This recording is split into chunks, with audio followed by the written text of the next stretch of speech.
What's up, world? Welcome to Nez Telly is me, Nez. This video concludes the last video for January 2020.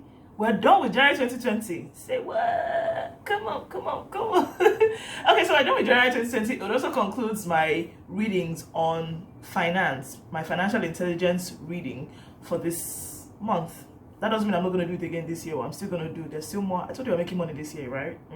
So yes, we're still going to read more.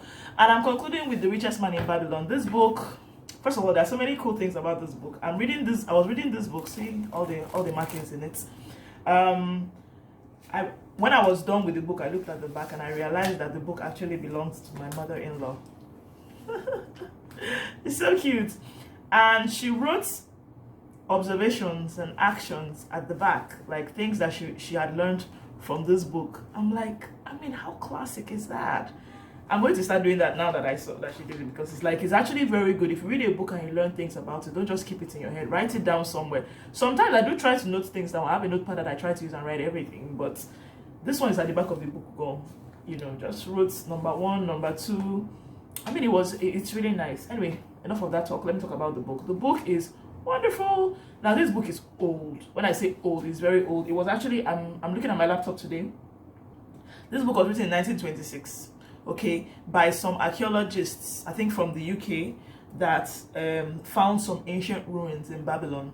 Babylon, as these ruins were dated back to 8,000 years ago. So it was like, they're like, how things were written back in the days, like in the Bible days, they were written in tablets and what they call tablets. It's like clay. That's how things were penned down. So basically, conversations that were had between some particular people, letters that were written down.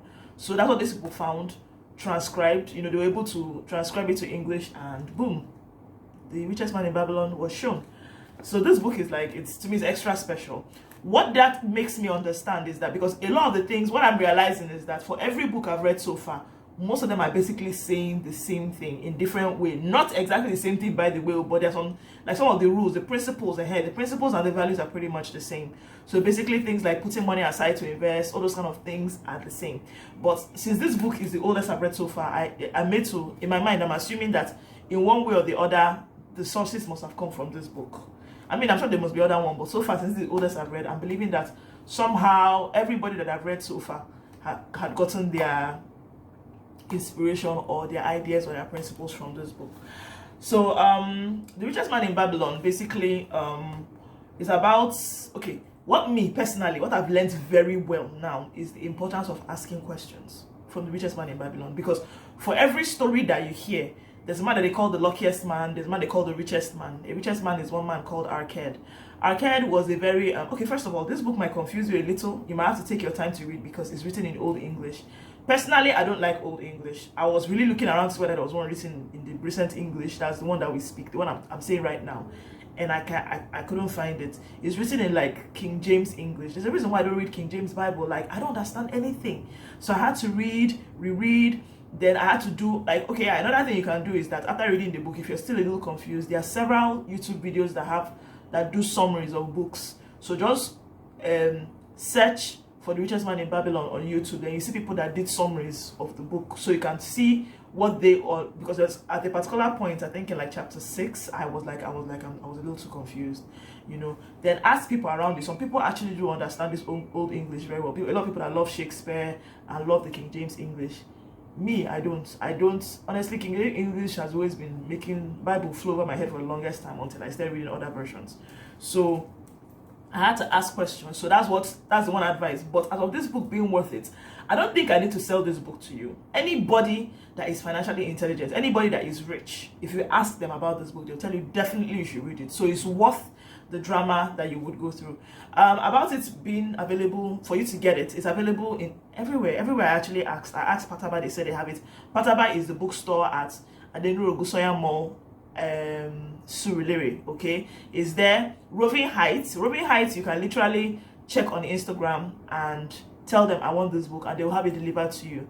It's available on Jumia, it's available on Konga, it's available, when I say everywhere, and it's available on Bible Wonderland. Yes, I just found out that Bible Wonderland. Have you ever been to Bible Wonderland? Okay, if you're not in Lagos, Bible Wonderland is one huge bookstore that has been there for like forever. Apparently, someone actually just brought it to my attention that have you ever tried Bible Wonderland? Like, it's true, you know. And they have a website that you can order from, www.biblewonderlandng.com. It's very simple. Go there, click the book you want, and buy it. And the person was making it clear to me because she was talking about prices. She was like, some of these books are a little more expensive when you buy them from other places, but at Bible Wonderland, the prices are basically crashed. I think I'll talk a bit more about prices in some other video. So this book is available everywhere. It's very easy to buy. Me, I didn't even buy it. I just happened to just find it amongst some of the books in my house, and it turned out that this actually belonged to my mother-in-law, when my husband took it from her. So this book is totally worth every coin that you spend on this is totally worth it. But what I learned personally, I already said, is asking questions. So what I'm doing now, I'm only, if you're my friend, if you know me and you're richer than me, a lot of people are richer than me now. So if you know you're richer than me, prepare. I'm going to come for you. I'm going to ask you. I'm going to come and say, how come you're richer than me? How come you're rich? What are you doing to make money? Do you understand? So because what I learned is, in addition to things like putting aside, they say you have to pay yourself first. They say you have to earn from everything that you make. There is money for you. Now the assumption is that because you bought a car and you paid your light bill and you bought a house and all that, that is money that is yours. It's not yours. You've paid someone else, so you've given somebody likely richer than you to do something for you. So basically, pay yourself first. I've forgotten how they say it. I liked the way it was said. I actually want to put it somewhere in my house. I'm going to put it as a sticker somewhere in my house. Yeah, is that serious? I'll do it.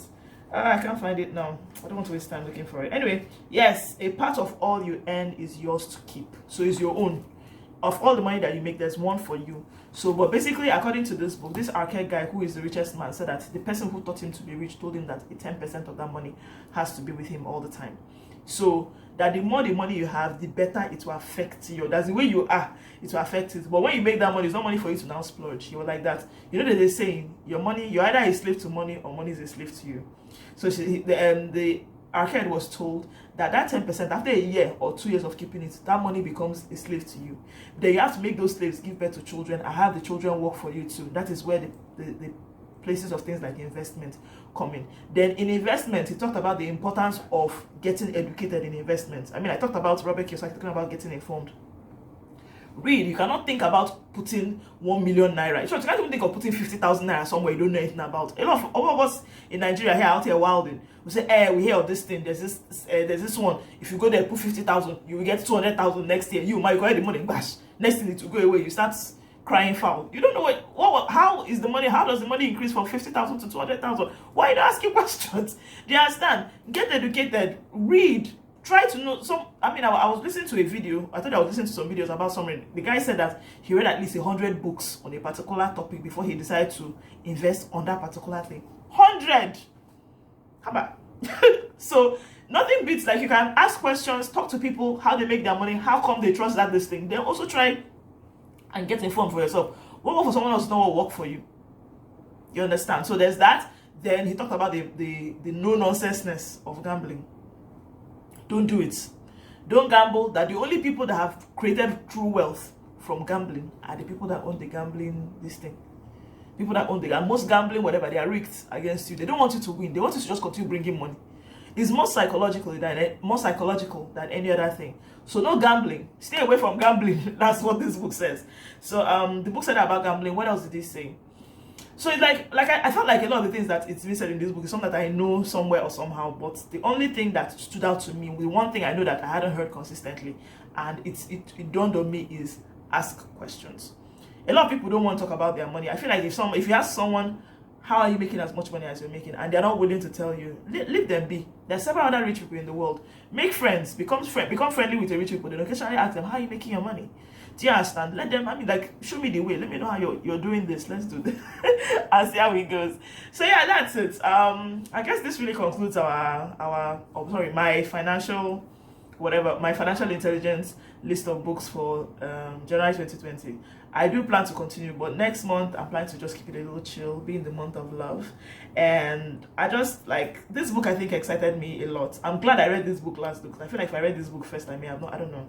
But you can see the book is like very small. You can read it in a very short time. I can't remember how long it took me, but it didn't take, it's like 4 days or so. It's a very small book, it's not a big book. So I feel like if it takes me 4 days, if you're a fast reader, it might take you 1 day. Just sit down, and it's gone. But like I said, just bear in mind that it's old English, and then if there's anything you don't understand, go to YouTube and check people that did summaries of the book. But this book is totally worth every penny, every time, any stress that it may give you, because it's old English, it's worth it.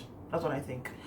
So thank you so much for checking in again, and I really hope you're reading, and I'm really hoping that you're going to power to a very beautiful new month. I imagine by now everybody is getting their salaries and you're going to go and splurge. Don't forget to put money aside. You have to send. We have to turn this money to slaves. Do you understand? I can't be out there spending money up and down. Turn your money to money maker, and then let the money maker turn to another money maker. Okay. Thank you so much for checking in. Don't forget to like, subscribe, and share with your friends, because we all have to make money this year. I keep saying it. Okay, so have fun, enjoy your week.